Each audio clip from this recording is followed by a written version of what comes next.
1843 terminou, Jesus não veio, as interpretações do Sr. Guilherme Miller sobre a volta de Jesus não se cumpriram. Algumas pessoas retornaram às suas vidas, não é? Retomaram as suas rotinas. Algumas pessoas voltaram para suas igrejas de origem, mas algumas pessoas continuaram insistindo no movimento adventista, prevendo a volta de Jesus Cristo para mais algumas datas posteriores, não é?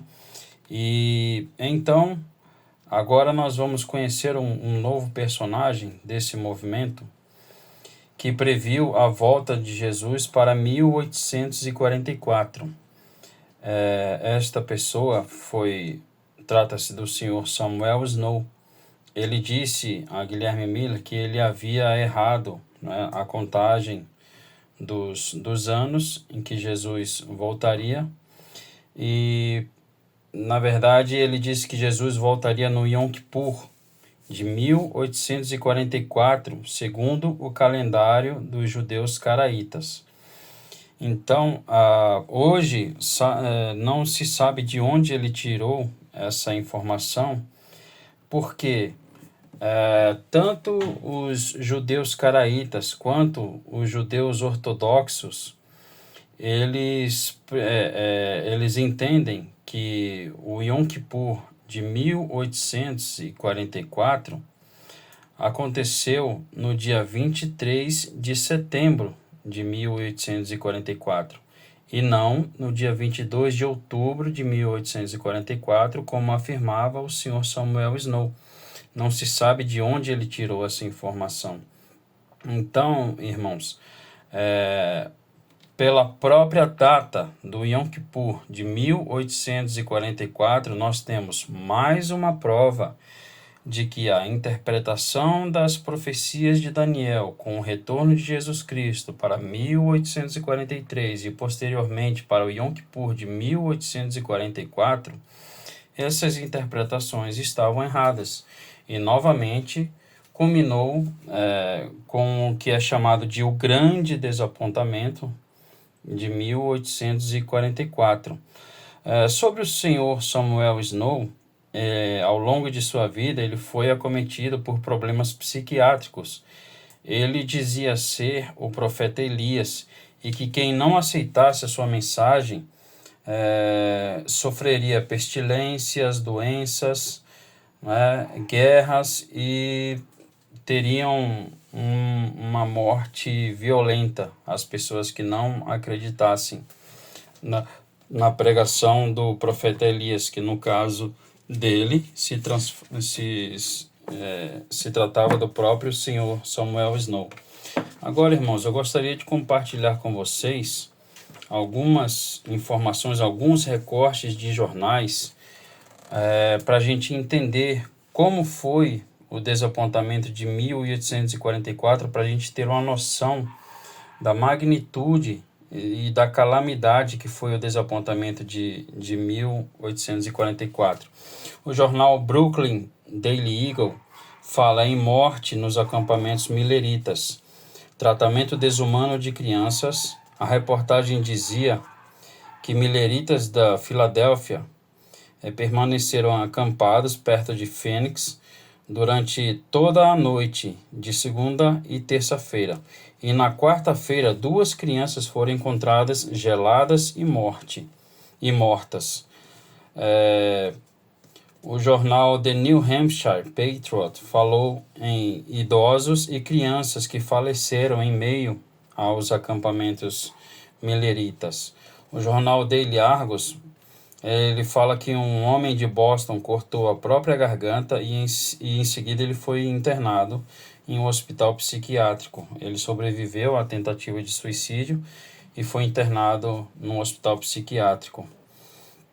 A esposa do capitão Chase de Ohio, ainda segundo esse mesmo jornal, Daily Argus, ela tentou assassinar os seus próprios filhos. Um adolescente cometeu suicídio se jogando no rio Niágara, não é? após o desapontamento milerita. E fala também da esposa, a senhora Abigail Shepard, foi internada em um hospital psiquiátrico, e também ela frequentava o movimento milerita. O jornal Bay Patriot fala que o senhor David Miller ele foi escolhido como um bode expiatório, e ele sofreu um ataque brutal. Escolheram ele para ser o bode expiatório dos cultos adventistas, e ele foi brutalmente atacado. Outro jornal, o Boston Daily Mail, fala que um pregador milerita assassinou a própria esposa, o nome dele era Dudley, e ele fugiu da cidade onde ele matou a esposa, e posteriormente ele conseguiu até ser ordenado pastor. Vejam que absurdo. O jornal The Pittsfield Sun fala de um senhor chamado Albert Stubbs, e esse senhor ele assassinou a própria esposa, ele assassinou um filho, um menino de 5 anos de idade, e ele também assassinou uma filha, uma menina de 2 anos de idade, todos com a garganta cortada.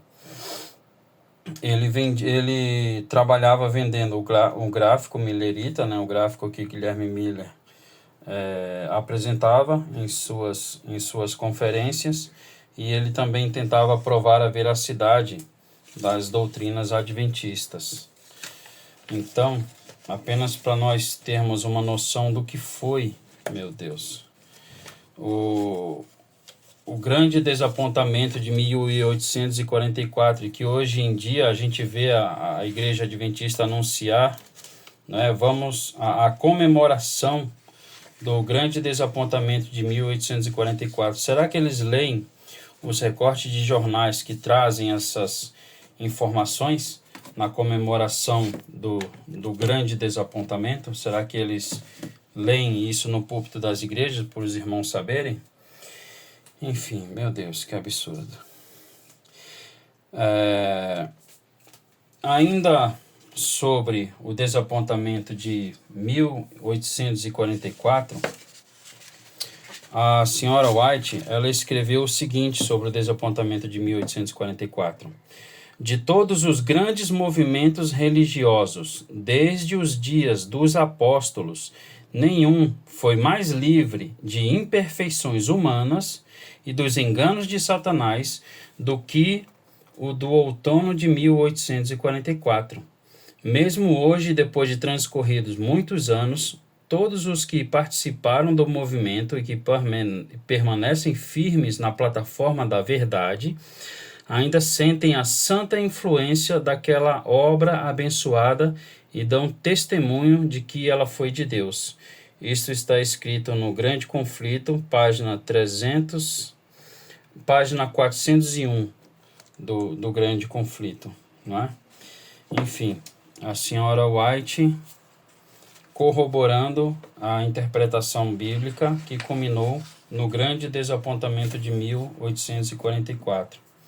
Irmão, segundo a interpretação cristã tradicional, a purificação do santuário aconteceu no ano de 164, quando os macabeus conseguiram retomar o controle de Jerusalém e do templo, que havia sido profanado por Antíoco Epifânio. Este evento deu origem à festa de Hanukkah, ou seja, a festa das luzes, que é comemorada até hoje. E uma informação interessante, irmãos, que com certeza os pastores adventistas não nos ensinam, é que o nosso próprio Senhor Jesus Cristo comemorou a festa de Hanukkah. Ele comemorou a festa das luzes. Isso pode ser lido em João, o capítulo 10, e no verso 22. Você pode ver Jesus Cristo comemorando Hanukkah. Jesus Cristo comemorando a reconsagração do templo, que aconteceu no ano de 164. Antes de Cristo, no caso.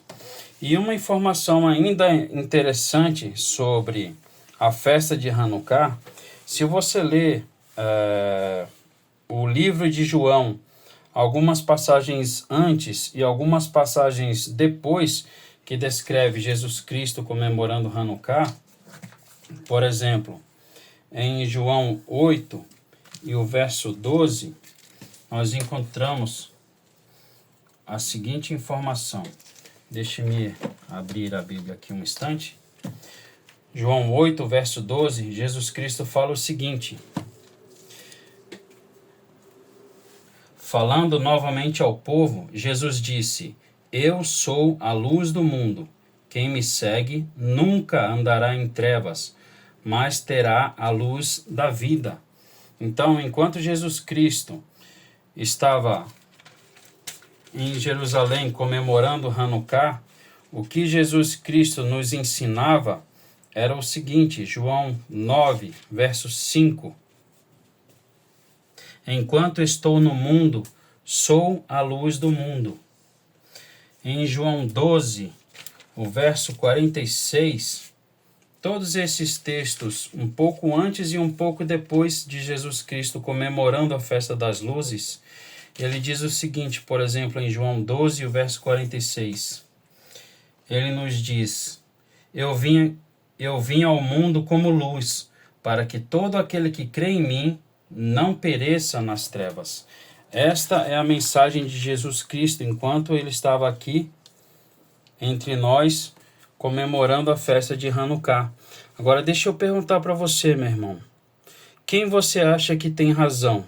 Jesus Cristo, quando nós encontramos na Bíblia, comemorando Hanukkah e dizendo, eu sou a luz do mundo, ou a senhora White dizendo que esta purificação só começou a ser realizada a partir de 1844. E uma outra informação, irmãos, uma outra pergunta que eu gostaria de fazer a vocês.